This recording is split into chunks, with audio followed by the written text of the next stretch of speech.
बुलढाणा जिल्ह्यातील संग्रामपूर तालुक्यातील कवठळे येथील शासन नोंदणीकृत रजिस्टर नंबर 5457 राष्ट्रसंत विवेक भजन सेवा मंडळाने संपूर्ण नवरात्रमध्ये दुर्गादेवी उत्सवानिमित्त संपूर्ण 9 दिवस गावातील व परिसरातील गावांमध्ये कोणत्याही प्रकारची दक्षिणा किंवा फी देणगी न घेता आपले स्वखर्चाने जाऊन राष्ट्रसंतांची भजन भावगीत अभंग गवळणी भारूड दारू व्यसनमुक्ती ग्राम स्वच्छता आरोग्य शेतकरी व्यथा आदी विषयाला अनुसरून 9 दिवस भजनी सादर करून भजनाच्या गाण्यांच्या माध्यमातून जनतेला उपदेश केला।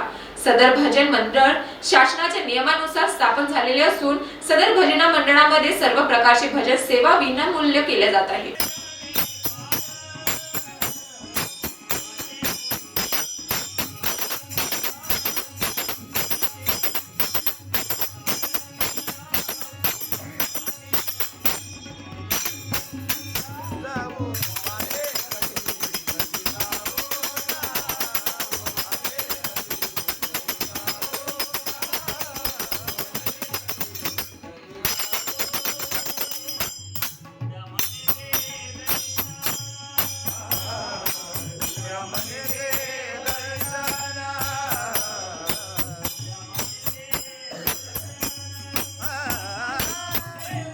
बुलढाणावरून सचिन पाटील यांची रिपोर्ट, महान्यूज 7 नागपूर।